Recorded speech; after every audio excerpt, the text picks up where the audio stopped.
Assalamualaikum warahmatullahi wabarakatuh. Perkenalkan, nama saya Afisa Aurelia Amadia dengan NIM A11-2020-12572. Di sini saya akan menjelaskan proyek bimbingan karir data science dengan judul Predict Heart Disease dengan dataset Hungarian.data. Di sini ada beberapa tahap. Untuk penjelasannya langsung saja ke tahap pertama ada pengumpulan data. Di sini saya menggunakan dataset dengan nama file Hungarian.data yang bersumber dari link berikut. Kemudian tahap kedua ada menelaah data. Yang pertama untuk mengimport library yang dibutuhkan. Lalu untuk membaca atau mengambil dataset, di sini terdapat dua cara. Yang pertama ada eh, membaca data yang mengharuskan untuk mengupload dataset ke Google Colab. Di sini, diupload di sini. Dan yang kedua ada cara yaitu untuk membuat dataset langsung dari Google Drive ke Google Colab. Nah, di sini saya memakai cara yang kedua untuk mengkoneksikan Google Colab dengan Google Drive saya. Dengan function sebagai berikut, untuk mengimportnya harus tahu diletakkan di mana datasetnya. Maksud saya di folder mana. Untuk membacanya dengan function read underscore CSV karena uh, dataset Hungarian.data berformat CSV. Kemudian untuk iterasi membaca dataset dengan 10 baris pertama dengan function sebagai berikut, kemudian melihat keterangan kolom dan baris melalui deskripsi target dengan function sebagai berikut. Nah, untuk melihat keterangan kolom dimasukkan ke variabel data, kemudian dataset tersebut disimpan ke dalam bentuk data frame untuk uh, melihat dataset dengan lebih rapi. Jadi terbentuknya tabel sebagai berikut. Nah, di sini belum ada target atau labelnya. Kemudian di sini untuk melihat informasi dari dataset yang dimasukkan ke data frame. Lalu sebelum masuk kita validasi untuk tipe data objek atau string perlu dilakukan penghapusan fitur karena pada dataset ini nilai 0 disimpulkan dengan angka minus 9,0. Di sini untuk menghapus kolom terakhir, lalu mengubah tipe data dari file dataset tersebut menjadi tipe float yang sebelumnya adalah tipenya objek dengan nilai sesuai dengan nilai 0 yaitu minus 9,0. Nah, di sini untuk mengubahnya dengan function type tipe data float. Nah, untuk infonya sendiri terlihat dari yang sebelumnya infonya tipe datanya objek berubah menjadi float karena sudah diubah tipe data dari datasetnya. Lalu tahap berikutnya ada validasi data yang digunakan untuk mengetahui dan memahami isi dari dataset agar dapat dilakukan penanganan sesuai dengan kondisinya. Dengan mengubah nilai minus 9,0 menjadi nilai 0. Nah, di sini untuk merubah nilai minus 9,0 menjadi none, not a number dari NumPy. Kemudian di sini menghitung jumlah nilai nolnya. Di sini terdapat nilai 0, lalu di sini ada menampilkan data yang disimpan dalam data frame, lalu informasinya di sini masih terdapat nilai 0. Lalu ke tahap berikutnya menentukan objek data. Di sini dilakukan dengan memilih 14 fitur yang akan digunakan sesuai dengan deskripsi target. Dan di sini telah dipilih fitur-fitur yang akan digunakan sesuai dengan deskripsinya, kemudian informasinya seperti berikut. Lalu agar lebih mudah dibaca, maka kolom-kolom yang telah dipilih diganti sesuai dengan nama kolom yang terdapat pada deskripsi target. Jadi kolom yang tadinya ber, eh, ber, bernama integer akan diganti sesuai dengan deskripsi target yang berada di dalam folder dataset yang di-download. Lalu setelah di rename, di sini ditampilkan informasinya berubah yang tadinya kolomnya ber, bernama angka atau integer berubah menjadi menjadi kolom sesuai dengan deskripsi target. Lalu menghitung jumlah fitur pada dataset. Setelah itu tahap kelima membersihkan data. Pembersihan data dilakukan agar model yang dihasilkan lebih akurat dengan menghitung jumlah null value yang ada di dalam dataset. Setelah dihitung, terdapat fitur yang hampir 90% datanya memiliki nilai nol. Seperti dalam kolom slot, ca, dan tal, itu kan hampir 90% memiliki nilai nol. Maka harus dilakukan penghapusan untuk memaksimalkan output yang nanti akan dimodelkan. Jadi agar output dari hasil pemodelan lebih maksimal, maka kita hapus saja atau tidak digunakan. Dan di sini memilih 3 kolom tersebut, lalu di drop atau dihapus, dengan kemudian ditampilin lagi, di select lagi yang bernilai nol mana saja. Kemudian di sini ada beberapa kolom yang berisi nilai nol, maka nilai nol tersebut akan dilakukan pengisian menggunakan nilai min di setiap kolomnya. Di sini tahapannya yang pertama memilih kolom dan menghapus nilai nolnya. Dan di sini ada kolom trace TBPS, call, FBS, dan sebagainya. Kemudian mengambil dan mengubah nilai dataset menjadi float dengan function type tipe data float, lalu mengubah dan membulatkan nilai min dengan function round. Setelah mengubah nilai 0 menjadi nilai min yang sudah ditentukan sebelumnya, maka dilakukan pengisian agar berubah. Lalu setelah dilakukan pengisian nilai 0 dengan nilai min di setiap kolomnya, ditampilkan info dari dataset, tidak ada data yang bernilai 0, semuanya 0. Lalu langsung melakukan pengecekan terhadap duplikasi data. Nah, di sini ketika ada duplikasi, maka langsung tampil dengan function duplicated underscore rows. Lalu ketika ingin menampilkan semua data yang mengandung duplikasi, maka dilakukan function berikut. Nah, di sini terlihat dataset yang memiliki duplikasi berada pada indeks 90 dan 163. Lalu data yang memiliki duplikasi tersebut akan dihapus agar tidak ada data yang sama atau duplikat. Lalu setelah dihapus, langsung saja mencari korelasi antar fitur dengan memanggil function data frame clean.code. Dan untuk melihatnya lebih mudah, melihat visualisasi korelasi antar fitur lebih mudah, akan membuat matriks korelasi antar fitur sebagai berikut dengan fungsinya plt.subplot. Nah, di sini terlihat bahwa warna yang sama, maka korelasi antar fiturnya kuat. Lalu tahap berikutnya ada konstruksi data. Tujuannya untuk menyesuaikan semua tipe data yang ada di dalam dataset. Namun pada tahap ini dataset sudah memiliki tipe data yang sesuai, sehingga tidak perlu dilakukan penyesuaian kembali. Langsung saja kita menuju ke tahap memisahkan antara fitur dan target, lalu simpan ke dalam variabel baru. Dan di sini ada variabel X yang digunakan untuk menyimpan nilai dari data yang menjadi atribut. Nah, untuk variabel Y di sini digunakan untuk menyimpan dataset yang akan menjadi target atau label. Kemudian mengecek persebaran jumlah target.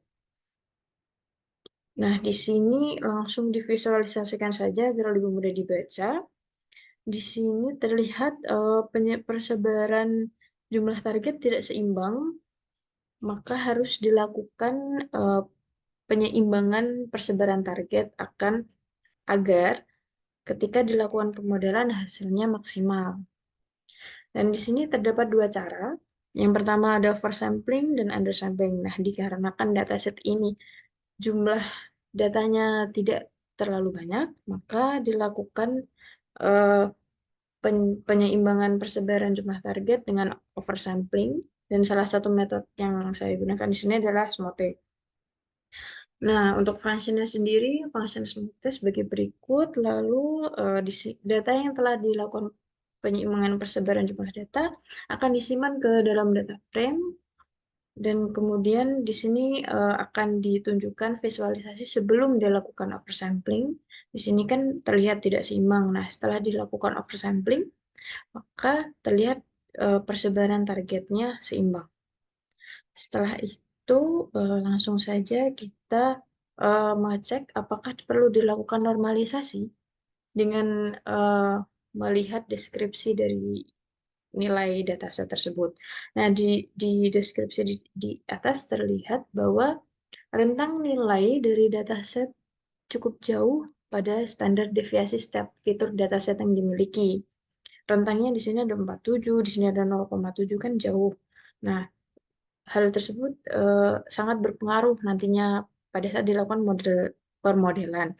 Nah, untuk mengurangi risiko itu, maka dilakukan normalisasi dengan di sini memperkecil rentang. Nah, untuk normalisasi sendiri terdapat beberapa cara, dan untuk salah satunya saya menggunakan min-max scaler untuk normalisasi data dan untuk memperkecil rentang, dan di sini min-max scaler menggunakan rentang 0 hingga 1, dan setelah dilakukan normalisasi maka hasilnya sebagai berikut.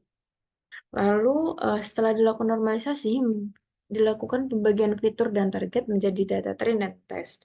Nah, di sini pembagian data train dan test untuk data tesnya sendiri menjadi 0,2 atau secara persentasenya 20%, kemudian data trainnya 80%. Dan kemudian masuk ke tahap permodelan.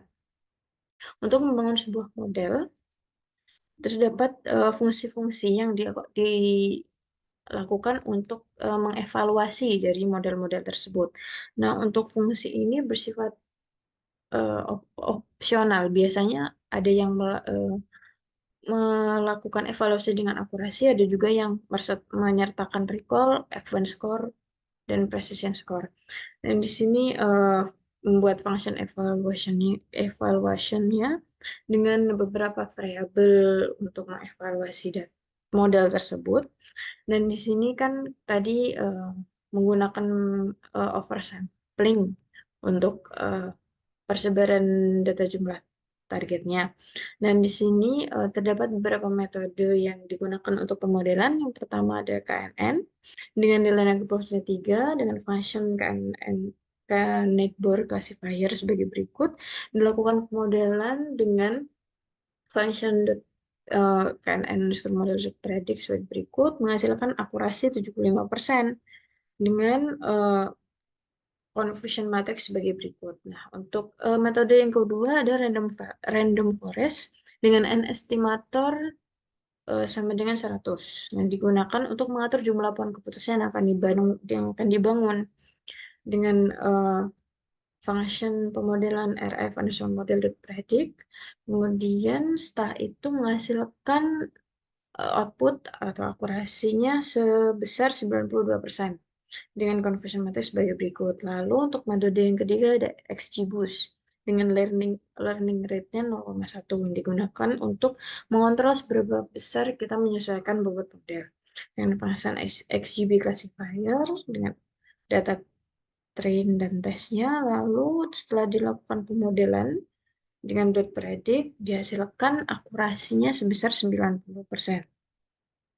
Dan lalu ini conversion matrix-nya, lalu ada lagi penggabungan dari oversampling dengan data yang sesudah dinormalisasi. Untuk metode sama, 3. Yang pertama ada KNN. Dan di sini sama untuk penambahannya, di sini ada evaluation, ya tes normal karena data yang dimasukkan telah dinormalisasi. Setelah dilakukan permodelan dengan oversampling dan normalisasi, didapatkan akurasinya sebesar 86%. Lalu ada metode random forest dengan n estimator sama, masih 100 seperti random forest yang pertama tadi. Di sini sama, bedanya cuma data yang dimasukkan, data yang setelah dinormalisasi. Setelah dilakukan pemodelan dengan data normalisasi, dihasilkan output sebesar 92, akurasi sebesar 92%. Lalu untuk metode yang ketiga ada XGBoost dengan learning rate 0,1 Dan function sama untuk pemodelannya, yang berbeda hanya pemasukan datanya yang setelah dinormalisasi menghasilkan akurasi sebesar 90%. Lalu untuk case yang ketiga, tadi yang pertama kan oversampling saja. Lalu yang kedua oversampling plus normalisasi. Yang ketiga ada oversampling, normalisasi, dan dilakukan tuning. Untuk metodenya sama, yang pertama KNN. Setiap parameter tuning tidak selalu sama karena bergantung pada algoritma yang digunakan. Nah, nanti untuk hasilnya akan berbeda-beda karena di sini ada range, yaitu n-bar-nya ada range 3 hingga 21 dan left size-nya juga. Jadi dengan function sebagai berikut didapatkan akurasi sebesar 92%. Lalu untuk metode yang kedua yaitu random forest dengan dilakukan oversampling, normalisasi, dan tuning menghasilkan akurasi sebesar 91%. Lalu ada metode XGBoost sama dilakukan oversampling, normalisasi, dan tuning mendapatkan akurasi sebesar 92%. Dan setelah itu dilakukan evaluasi untuk membandingkan antara algoritma guna mengetahui jenis model algoritma yang menghasilkan hasil akurasi terbaik. Di sini di-compare untuk hasil akurasinya saja. Untuk oversampling saja, di sini terlihat bahwa yang lebih maksimal hasil akurasinya menggunakan metode random forest. Dengan visualisasi akurasi sebagai berikut. Lalu untuk komparasi oversampling dan normalisasi, di sini yang paling tinggi masih tetap random forest sebagai berikut visualisasinya. Lalu untuk yang komparasi dari hasil oversampling, normalisasi, dan tuning, terlihat bahwa yang maksimal ada dua metode. Yang pertama ada KNN, dan yang kedua XGBoost dengan memperoleh 92%. Nah, untuk mengkomparasi model terbaik di sini didapatkan KNN oversample tuning, random forest oversample, dan XGB oversample standardization tuning yang menghasilkan akurasi sebesar 92%. Nah, untuk kesimpulan sendiri, kita langsung kesimpulan sebelum termulai. Berdasarkan penelitian di atas, di mana telah melakukan pemodelan dengan 3 metode tersebut, disimpulkan bahwa random oversampling smooth pada model KNN menghasilkan akurasi 75%, random forest 92%, XGBoost menghasilkan 90%. Dan untuk normalisasi random oversampling smooth KNN 86%, akurasi random forest 92%, dan XGBoost 90%. Data hasil tuning random search CV plus normalization plus random oversampling smooth menggunakan metode KNN menghasilkan akurasi 52% dan random forest 91,4%.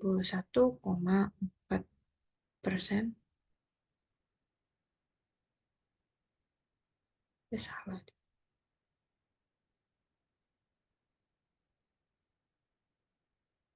Mohon maaf sebelumnya di sini tadi untuk hasil tuning random search CV normalization dan random oversampling smooth-nya di sini kan tadinya 91,4. Nah, ternyata setelah saya running kembali, di situ untuk random forest-nya 90,9. Dan di sini terjadi perbedaan hasil karena tadi kan untuk beberapa parameternya ada range. Jadi hasil outputnya tidak selalu sama. Dan untuk oleh karena itu dalam penanganan data yang optimal menggunakan metode random oversampling smooth dengan tuning menggunakan random search CV dan normalisasi data.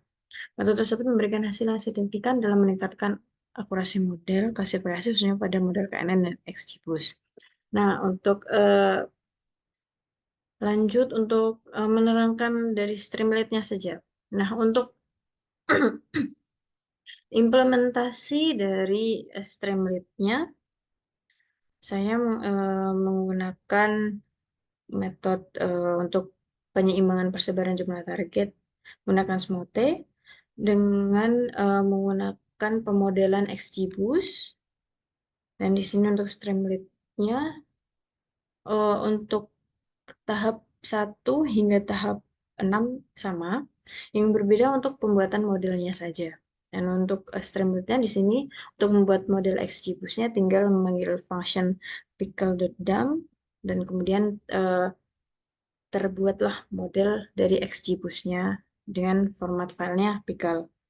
Lalu di sini untuk pemodelannya fungsinya sama, untuk membuat function akurasinya juga di sini. Lalu di sini menyimpan data dari variabel X yang adalah nilai dari data atribut yang telah dilakukan pemodelan akan disimpan ke dalam data frame final. Dan untuk data variabel Y ini berisi nilai dari target atau label gitu. Untuk Streamlit-nya di sini membuat judul halaman Streamlit atau halaman dari page-nya, judul page dan ikonnya.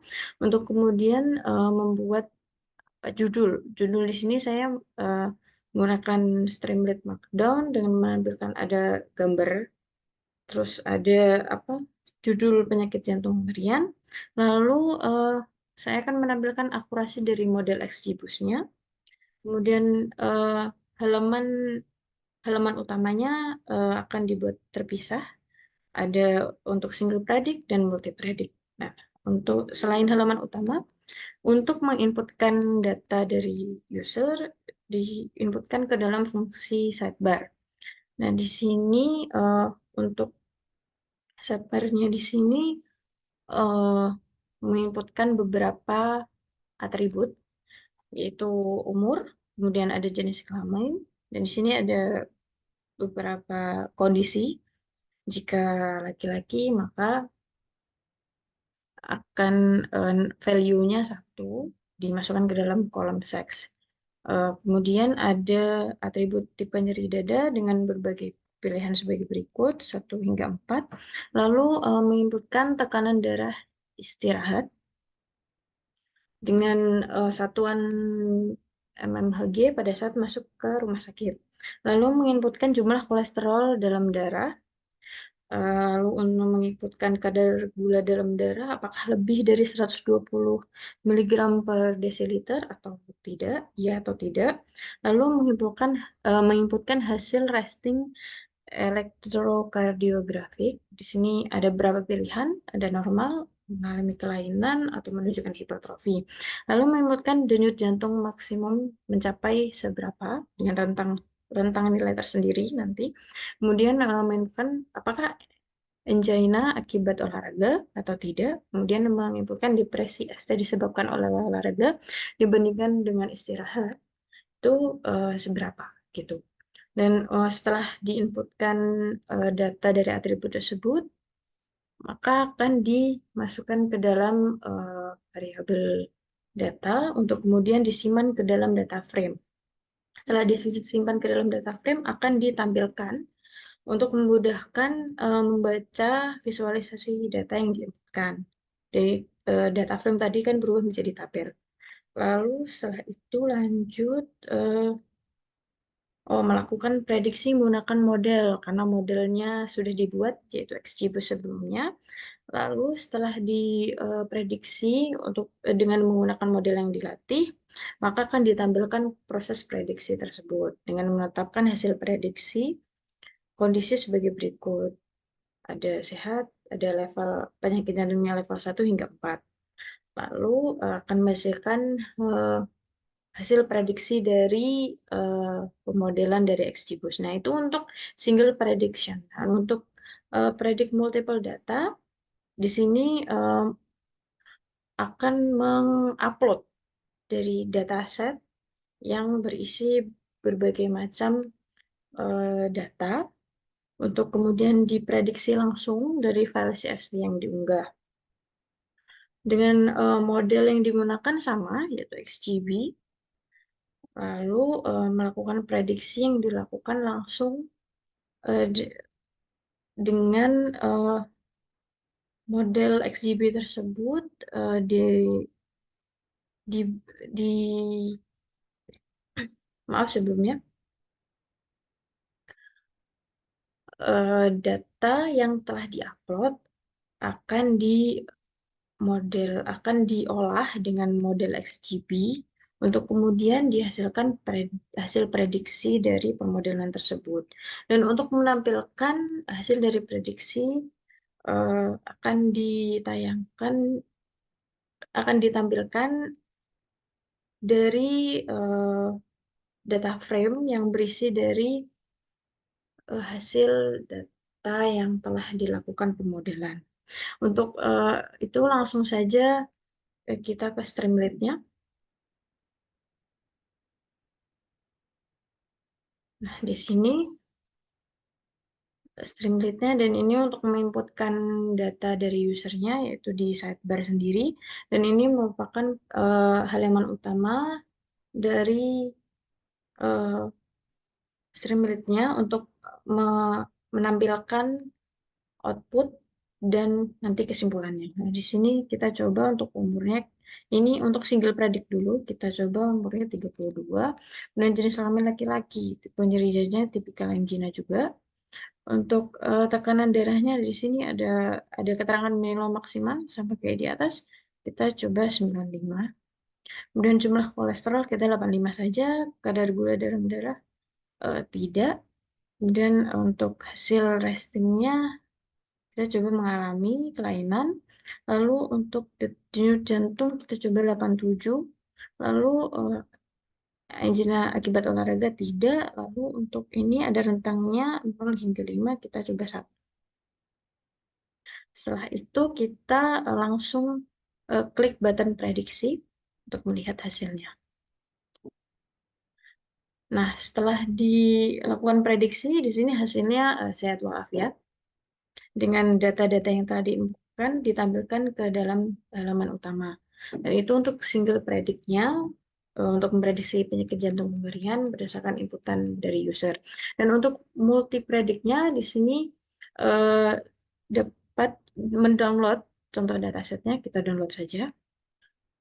Setelah di-download, lalu kita upload file tadi untuk dilakukan modelan. Di sini coba.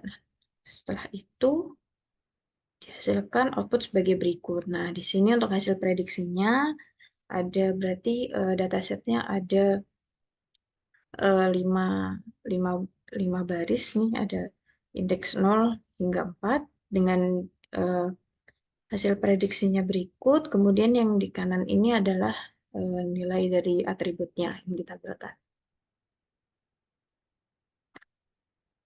Demikianlah penjelasan dari saya. Mohon maaf apabila ada kesalahan dan kekurangan, dan mohon maaf juga apabila tidak sejelas itu karena memang kurangnya waktu. Terima kasih atas perhatiannya. Wassalamualaikum warahmatullahi wabarakatuh.